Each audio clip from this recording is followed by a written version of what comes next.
We're here this morning to present to you the findings of the Salt Lake County DA's review of the lethal force used on May 23, 2020 in Salt Lake City. Before I begin, I want to extend my condolences to the Palacios-Carbajal family on their loss. Anytime we have a loss of life in our community, it is tragic, regardless of the circumstances. And we're sorry for your loss. I also want to acknowledge the work of the OICI protocol team, in this case, the Unified Police Department and Sheriff Rosie Rivera. I also want to thank our own district attorney investigators, our attorneys who worked on this review, gathering additional information, conducting additional interviews, and marshaling information and evidence in such an expedient way. Finally, I want to thank our community for their patience as we endeavored to gather the facts and evidence to understand what happened on the night of May 23, 2020. Let me outline my presentation to you. I will share some prepared remarks with you. Then I will review the body-worn footage, as well as two additional video footages that we were able to obtain as a part of our investigation. And then we will finish up and go with our question and answers. The use of force, as you know, occurred on May 23rd. It involves Salt Lake City Police Department, specifically Officer Iverson and Officer Fortuna of the Salt Lake City Police Department, respectively. Per our protocol team, Unified Task Force was ordered to investigate the matter. The Salt Lake City PD released the video some 10 days later. And it wasn't until June 16th that we received our materials for the purposes of review. And we finished actually our last interview in this process on July 1 and July 2nd of this year. On May 23rd, around 2020, around 2 a.m., a person called the police to report a man had pointed a gun at his head and robbed him. The caller described the robber as a Hispanic man who appeared to be in his 20s, wearing black shirt, black pants, short hair, and a beard. The caller said there was another Hispanic man who also appeared to be in his 20s, wearing a red hoodie, sweatshirt, red bandana, and his hair in a ponytail. Salt Lake City Police dispatchers sent officers to assist and investigate. Salt Lake City Police Officer Iverson and Salt Lake City Police Officer Kilgore arrived at the Utah Village Motel at 271 West 900 South in Salt Lake City, Utah. As they arrived, another person called police to report that two men came into their motel with guns and robbed the caller at gunpoint. Dispatchers informed the officers that one of the suspects was a Hispanic man who appeared to be in his 30s, about 5'7" tall, wearing dark black clothes. The caller said she believed that the man might be standing out in front of room 3. The officers got out of their police vehicles and walked towards the motel rooms. Officer Iverson saw a Hispanic man, later identified as Bernardo Palacios-Carbajal, standing near the motel rooms with bags in his hand and looking through the bags. Officer Iverson shined his flashlight on the man and ordered the man to show his hands. The man dropped the bags and ran. Officer Iverson pursued Palacios-Carbajal as he ran on 300 West. As he ran, Mr. Palacios-Carbajal, Officer Iverson unholsters. And this diagram shows the route from where the suspect was observed, running in front of the Trails Club, and eventually going through an alleyway and into the granary storage over there. Officer Iverson unholstered his police handgun and held it in his hand. And Officer Iverson, when we interviewed him, indicated that he was concerned at that point that as he would run around, that if this person, he was responding to an armed robbery, that he wanted to make sure that if there was a gun, that he would be able to react in an appropriate way. His rationale in the interview was that if somebody points a gun at you, and then we have to react to it and pull our gun out and respond to it, it takes time and effort, and you can be at risk up to 2 or 4 shots before you can respond. At this time, he unholsters his police handgun and held it in his hand. Mr. Palacios-Carbajal turned east and ran through the parking lot of the Trails, a strip club that had just closed for the night and from which patrons were leaving. Officer Iverson broadcast the foot pursuit on the radio, and as he comes around in front of the Trails, Salt Lake City Police Department Sergeant Schneider had arrived in the area and saw Palacios-Carbajal just run past him. So he actually sees the chase occurring. Sergeant Schneider called out on the police radio that the man had a gun in his pocket and was reaching for it.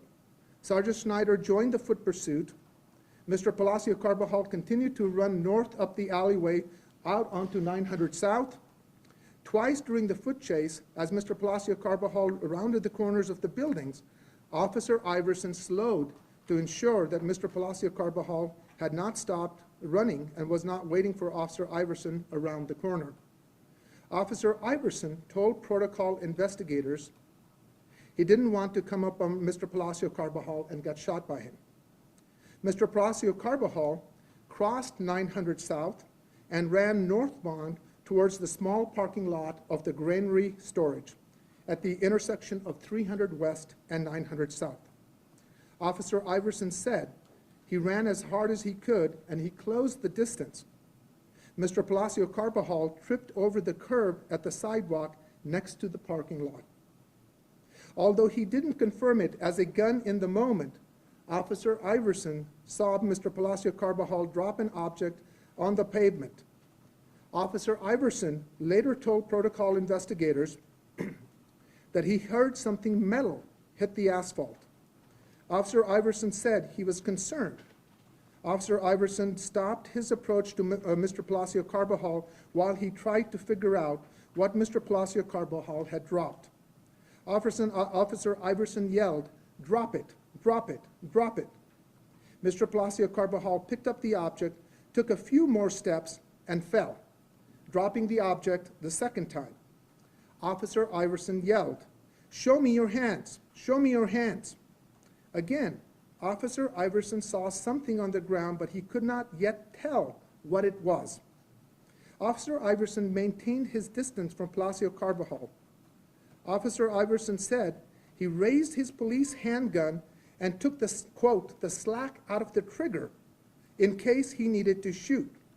In our interview, he also indicated when we asked him that he said he had every reason to believe, based on the information that he was given from dispatch, that he was responding to an armed robbery, that he suspected that the suspect may have a gun, and he goes, everything is telling me that I know he's got a gun, but he had not yet confirmed that it was a gun.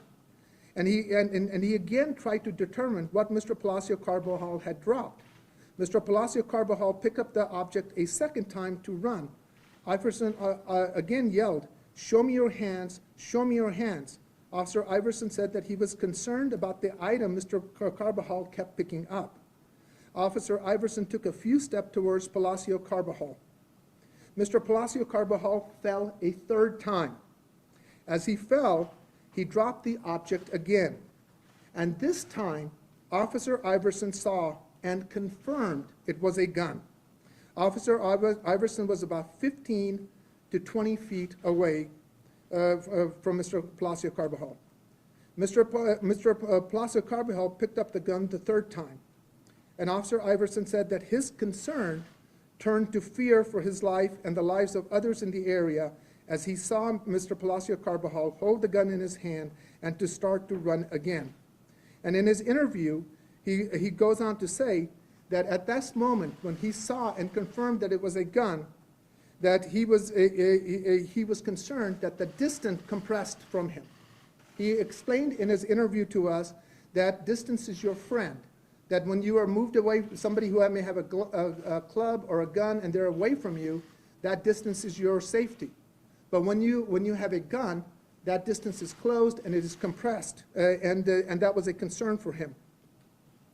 Officer Iverson said that he saw Mr. Palacios-Carbajal bring the gun up to his waist, bring his left hand into the gun. Officer Iverson believed that Mr. Palacios-Carbajal was about to use the gun against the officers. Officer Iverson later explained, quote, There's only one reason someone's going to pick up a gun 3 times, being chased by police, being told to drop it. He's going to try to kill me, end quote. Salt Lake City Police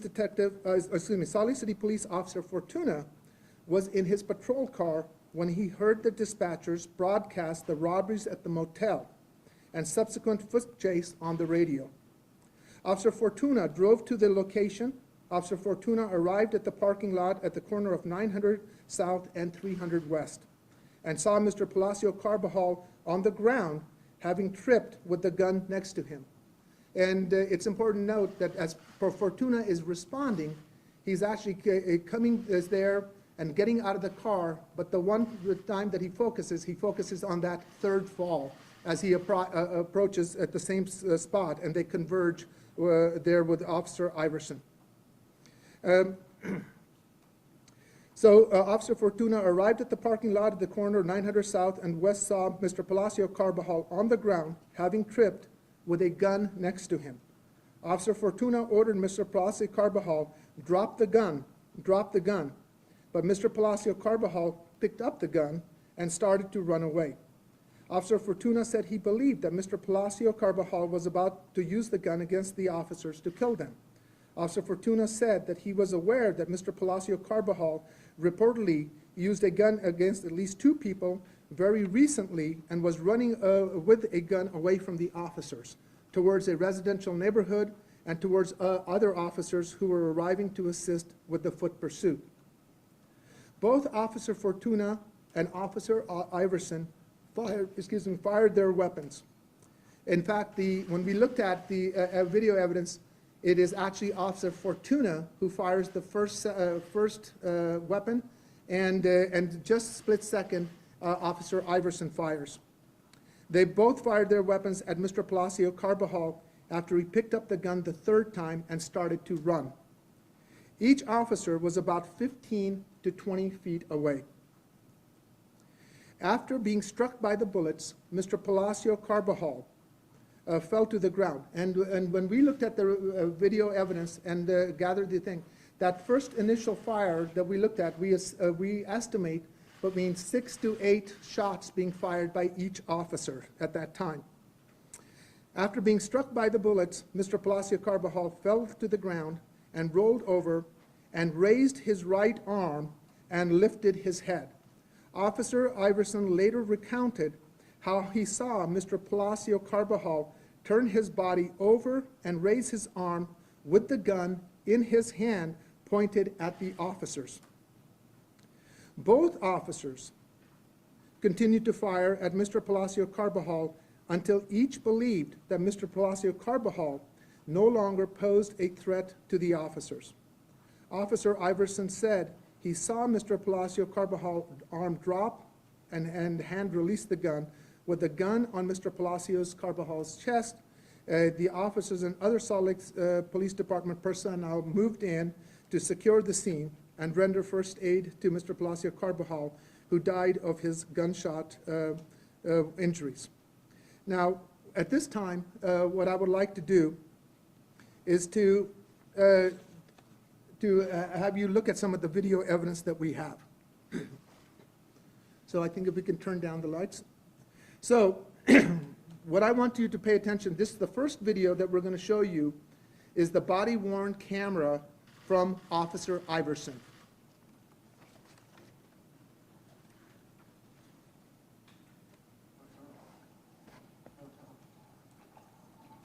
He's arriving at the scene there.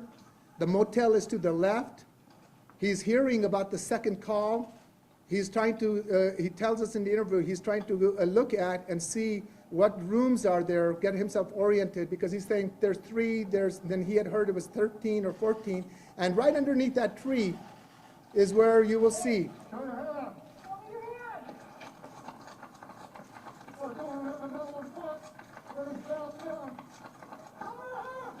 And he unholsters his weapon at this point. Now they're going to run around by the trails right here. And then they'll be turning again. Schneider has already seen him. This is about 120 yards. Pay attention to the barbed wire fence on the right. the motel on the left. At the end of this, they will be coming up upon 900 South. He's closing the distance. He falls, first time, falls, second time. Fortuna is arriving, and now falls the third time. The gun is dropped, he picks it up, and at that point, the shooting occurs. And the officers start to pivot to the right.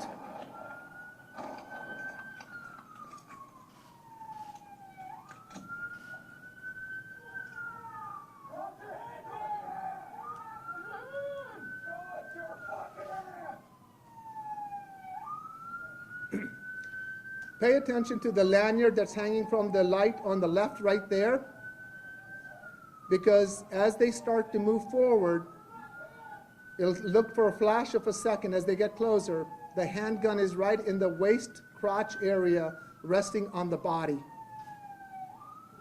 It's right there in that area. Hey, Ben? Is Ben here? Yes. Oh. Okay. Do you have the pointer? Oh, I see it. Okay. And so, right there, this is a still that we had, and you can see on the approach from Iverson's camera that right there is the handgun laying on that while Mr. Palacios-Carbajal is prone. It is laying right up there on top of him after he had fallen down. So now, let's go to the body-worn camera from Officer Fortuna. Keep in mind, there will be a slight delay that will happen here. Go ahead and play it. And then the sound will eventually catch up. Simultaneous to this, the calls have gone out on dispatch about multiple presentations of guns in the faces of some of the victims, robberies, and as he is there, he will start to hear also on dispatch the foot chase, and he indicated to us in our interview that also heard the traffic from Sergeant Schneider, indicating that the suspect was reaching for a weapon or had a gun.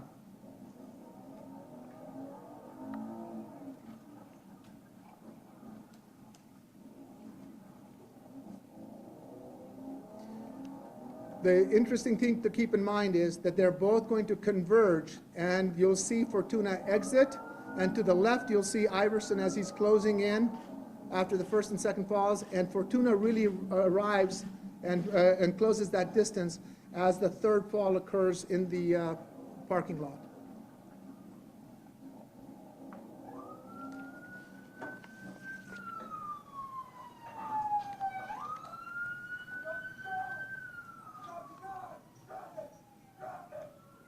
He's picking it up.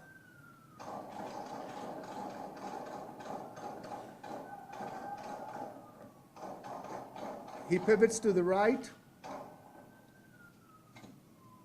And in the interview that we asked him, why did you all pivot to the right?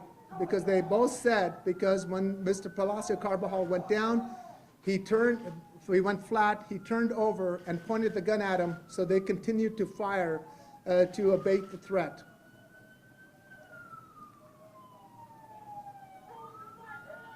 And as I said, this is Officer Fortuna's. And as he approaches, I want you to say that his camera also captures the gun right there that is resting on his body. So those are corroborated from two sides with two cameras. This was a still that we took from Officer Fortuna's body-worn camera to again point and demonstrate that that gun was also again there as they approached the body. Now, at this point, what I would like to do is I indicated to you earlier that there are two other additional videos that we were able to obtain. As you notice, there's the storage unit. On the corners, we noticed that there were two cameras that were there, and this one is the camera on the east side, and that is looking west. So this gives us a outline of there.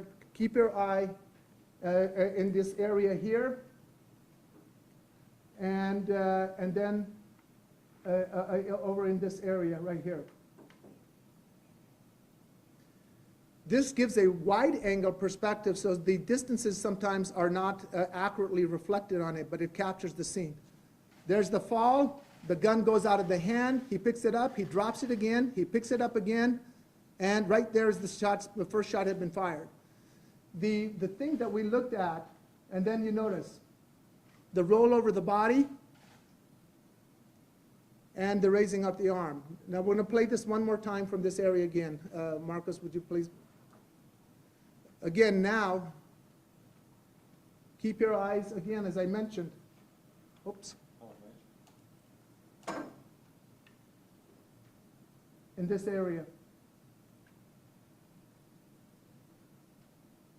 There's the second fall. He rolls over. And there's a flash right there that we noticed. He falls. The gun is out. He drops it. He picks it up again. And the shot's fired right here. What we looked at is, this was a mark that we had. We estimated that the officers got as close to 15 to 20 feet in that range, approximately. The gun's picked up, and the perception is made at this point. And then the fire occurs. The other thing to note in this is that as he goes down, he goes flat, and he rolls over. And, Marcus, I'm sorry, play it one more time, right there. And I want to pay attention to, when he rolls over, from this angle, what we see is both hands actually going up, right there. And both hands present, and let that play through, Marcos. Both hands present, and you actually see a shrapnel, what we thought was some sort of and then the left hand goes down, and there's a second attempt, and the right arm goes up and presents again, right there. Right there. And so when we saw this and we were analyzing it, at least from this angle, it looked like there was a fragment that was going off when the shooting occurs. Right there, there's a fragment that goes off, but it was faint. So at this point, what we'd like to do is to show this with our next video. Before we start that, the other thing I want you to pay attention, the last one was that the officers in their interviews indicated, because I was curious, because it was an autonomic response of them actually all veering to the left. And so they said that once they saw him roll over and present the gun, they returned the fire, but their training is to then move away from target so they can avoid that line of fire.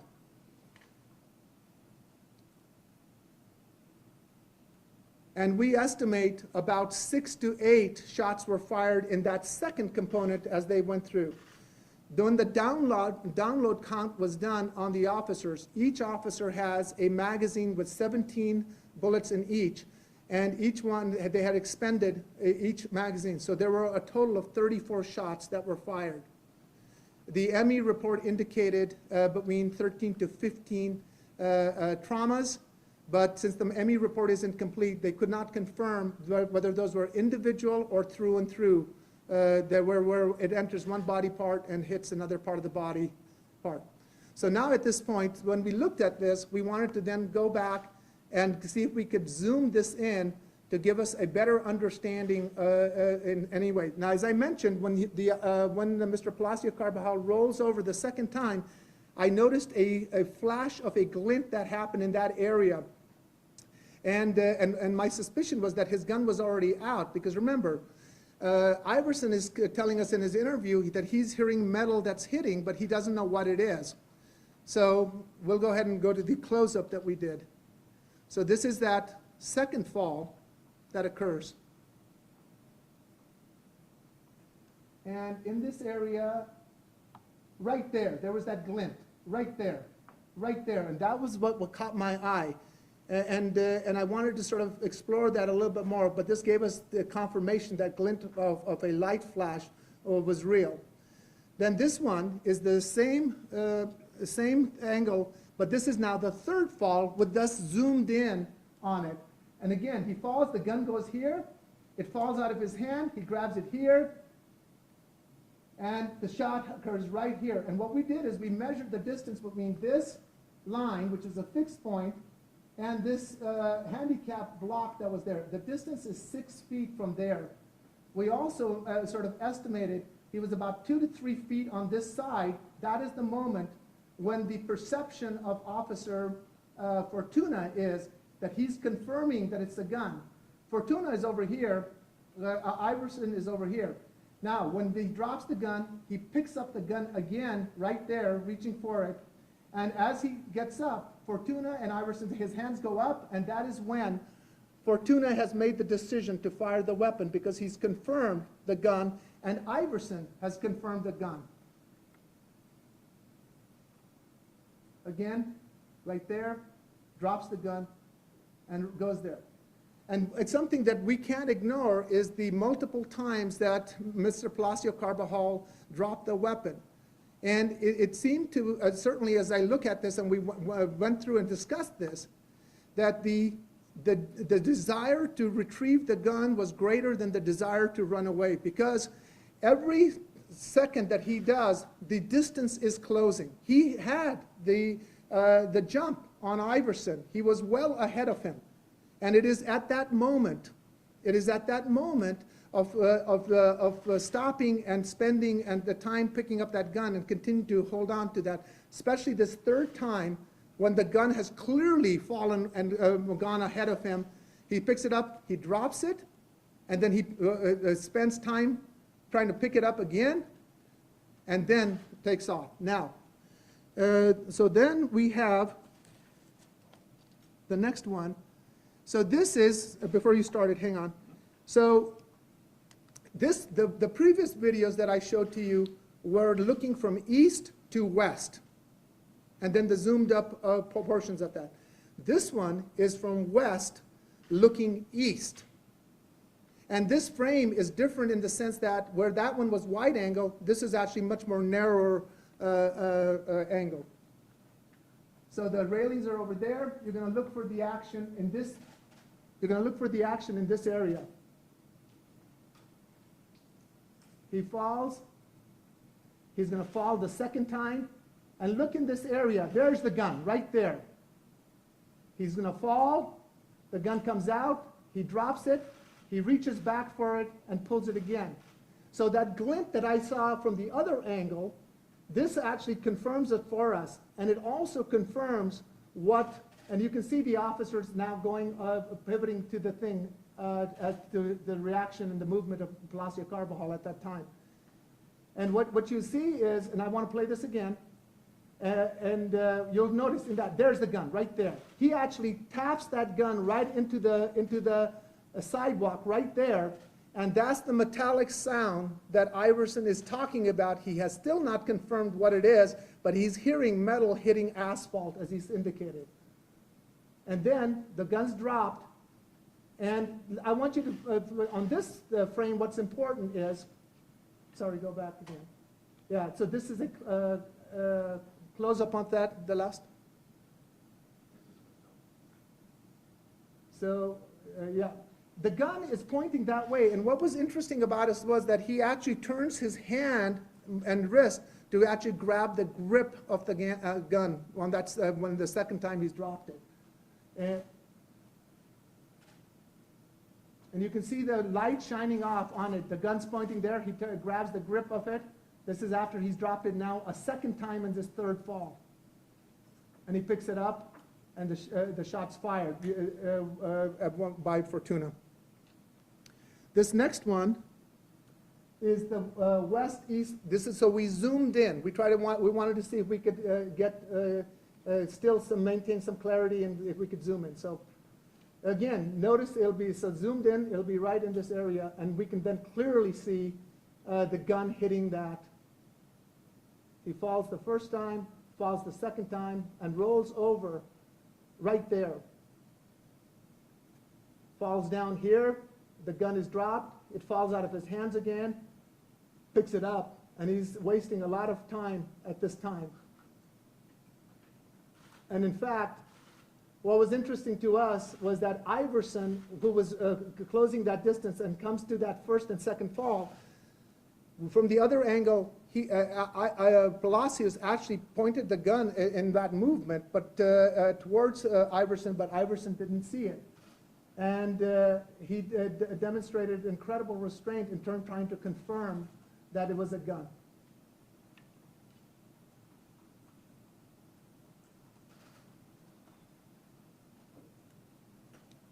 Okay. So this is the story now. So I've shown you now angles from the wide angle. I've shown you the close-up also from the other side, from the west and the wide angle. This is going back to the east video. So the first shooting part is there. So this was really us trying to focus in on Mr. Palacios-Carbajal when he was on the ground, because the officers had indicated to us that when he goes down, the reason they continue to fire is because the gun is presented in their direction. We asked them pointedly, did you see the gun being oriented towards you? And they said, yes, we saw it being pointed towards us, and that's why we continued to fire and to abate the threat. So what we did is we went back and did a close-up on the fall, and I want you to pay attention to the fall, which goes forward, the pivoting and rolling over, and again, what we saw from the long distance, both hands coming up at one time, and then the shrapnel that I see, which we believe was a bullet that hit in the hand, and then the left hand going down, and then the presentment of the arm up again the second time. So with that in mind, let's go ahead and run this. So he pivots over, both hands are presented. The left hand now goes down to brace, and the right hand is presented. Play that one more time. The pivot, the rollover, both arms extended and pointing. And you see the shrapnel that I'm talking about, this thing that it seems to us is coming from the hand. And then the presentment the second time. So keep in mind, look at that. Right there, right there. It looks to us at least. And then the extent. Now, it seems to me that there's something dark in his hand when he tries to present it. But regardless, when we analytically were looking at it, we know that he fell with the gun in his right hand flat. He rolls over, and the fact that the gun actually was not on the asphalt but on his crotch and waist area is consistent with the fact that it had been raised and presented, because it comes to rest there. Okay, so now this is the sync. So before we start this, so we've now talked about three different things of a one dynamic situation. So what then we did is we went back to the end of the videos, and then we worked sort of and synced them back. So what you'll see is 4 videos ultimately, but they will be sequentially synced in to the point of convergence. So that's what this is going to be a representation of. This is Officer Iverson's video. He's with Kilgore. There's Fortuna. He's hearing about the second call.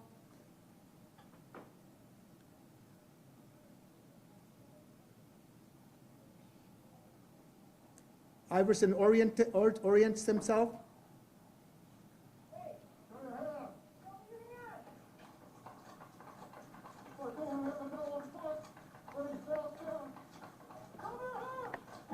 He pulls the gun out. Schneider has just gone by and called out that there's a person, he's reaching for a gun. Fortuna hears that, is responding. He's calling also. At this point, he could have thrown the gun over that bar fire that I was talking. It's 120 yards. He was well ahead of Iverson.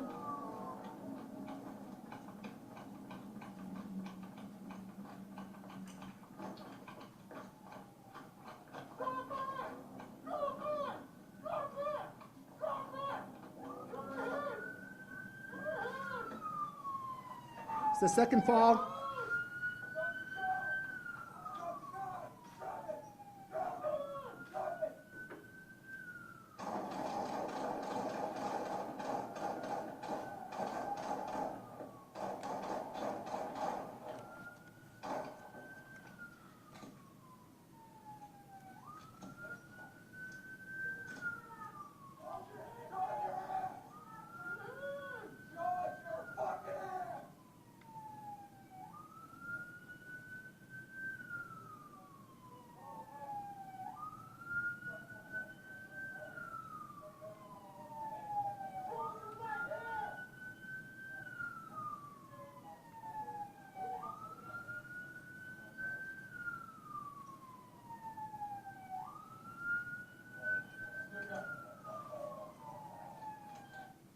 Okay. So that actually brings all the pieces. So when we wanted to end up with sort of a finished idea of trying to reconstruct that, that's how we sort of got to that. So now we'll show you. So this was the handgun that was recovered at the scene. It's a 1911 with an extended, looks like a magazine, and it's a pretty hefty gun. Let's go to the next one. The magazine was fully loaded, and there was a chamber round found in the chamber at that point that we looked at it. So the body is taken to the ME. The medical examiner report is not done, but our officers were present for the purposes of the autopsy. One of the person who had reported had indicated that one of the persons who brandished the weapon or engaged in their robberies had a red bandana. And so this was what was also cut at the time of the autopsy. The other thing before I go to the next thing is, so when the shooting occurred, there was also the robbery that had occurred. I believe Officer Kilgore went back to work sort of the robbery component, and while she was out there on the backs around the area of trails, which was ending at that time, two individuals had come out, and they said they were looking for their friend who had gone out of the trails and had not returned. And so while she's talking to him, Officer Munoz shows up with a person who is their friend, and he tells that there was a person who came up to him and stuck a gun in his stomach and robbed him of his wallet and also of 45 $1 bills that he had brought with him at the trails. So at the time of the the autopsy, excuse me, the body is taken fully clothed as it is, and then they start to empty the pockets. And at that point, in the pocket of Mr. Palacios-Carbajal, we found the identification of that victim, the ID from his wallet, and I also believe his wallet, and as well, let's go to the next one. $45 in $1 cash, $1 that were also recovered from the jacket of Mr. Palacios-Carbajal as well. The other thing that when our investigators were, DA investigators were there at the autopsy, and what I'm going to show you, because there's been a narrative out there that the officers desecrated the body, and that his fingers were cut off, Palacios-Carbajal's fingers were cut off. So I'm going to show you what was also a photograph that was taken at the autopsy. This is his right hand. There's clearly trauma to the two middle fingers, but they're still attached to the hand. Now that is also important to keep in mind, at least our supposition is, that when he raises his hands up, it is not inconceivable that he would be holding his hands together because he's holding the weapon up. And so as he presents that, and we see that shrapnel, so we know that there's a trauma that occurs there, and our supposition, at least best supposition, is that trauma occurs when that hand's being raised. And so that's his right hand. There is trauma, but everything is intact. And then on the left hand, there is all the fingers are attached there as well. Now you'll notice there's a little injury on the outside of the top there. So there's another shot. There's that seems to be consistent with a injury of a bullet that is hitting that. And that again sort of helps us support the supposition of the gun being raised and pointed at the officer's direction at that time. So that is the video evidence that we looked at. We also, of course, looked at police reports, dispatch records, radio traffic, scene, forensic gathering of scene at the scene as well. So as we discussed this and we went through this, we conclude the following. We conclude that Officer Fortuna and Officer Iverson's use of deadly force satisfies Utah state law. And remember, Utah state law says law enforcement officers who use deadly force are entitled to the legal defense of justification when effecting an arrest or preventing an escape from custody following an arrest, or where the officer reasonably believes that the deadly force is necessary to prevent the arrest from being defeated by escape, and the officer has the probable cause to believe that the suspect has committed a felony offense involving the infliction or threatened infliction of death or serious bodily injury, or the officer had probable cause to believe that suspect poses a threat of death or serious bodily injury to the officer or others if apprehension is delayed, or if the officer reasonably believes that the use of deadly force is necessary to prevent death or serious bodily injury to the officer and another person. So we believe that it meets the statutory elements of a justified use of deadly force.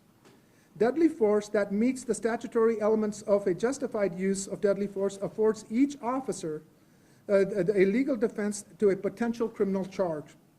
We conclude that Officer Fortuna's and Officer Iverson believe that deadly force was necessary to prevent their death or serious bodily injury, and or death or serious bodily injury of others was a reasonable belief under Utah law, and one based in observable, objective facts. We conclude that the officer also conclude that Officer Fortuna and Officer Iverson believed that deadly force was necessary to prevent Mr. Palacios-Carvajal's escape, and that Officer Fortuna and Officer Iverson had probable cause to believe that Mr. Palacios-Carbajal posed a threat of death or serious bodily injury to other officer or others if apprehension was delayed. We conclude that both of these beliefs were reasonable and based on observable, objective facts. Consequently, because each officer is entitled to the legal defense of justification, we decline to file criminal charges against either officer for his use of deadly force. And before I end, I just want to sort of read one more thing to you.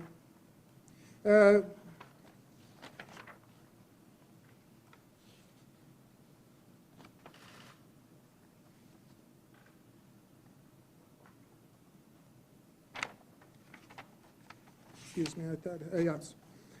So one of the things is that we asked Officer Iverson, we asked him specifically, whether letting Mr. Palacios-Carbajal run away was a viable option. Officer Iverson replied, absolutely not. Officer Iverson explained, I'm pursuing an armed suspect from at least 2 different crimes at 2 different motel rooms. He's already used violence against these people allegedly. As I approach and I'm shining my light at people, the bar's letting out. There's people in the parking lot. There's people across the street. There's traffic at risk. It puts people being out, and everybody's getting into their cars. It puts them at risk, puts people being out and about at risk.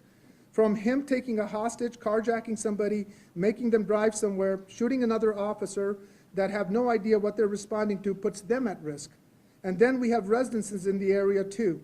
So allowing somebody to run into a house for hostages to barricade himself, it really makes the entire situation extremely dangerous for everybody to allow an armed man to run, end quote. So with that, I conclude, and I will open myself up to any questions you have.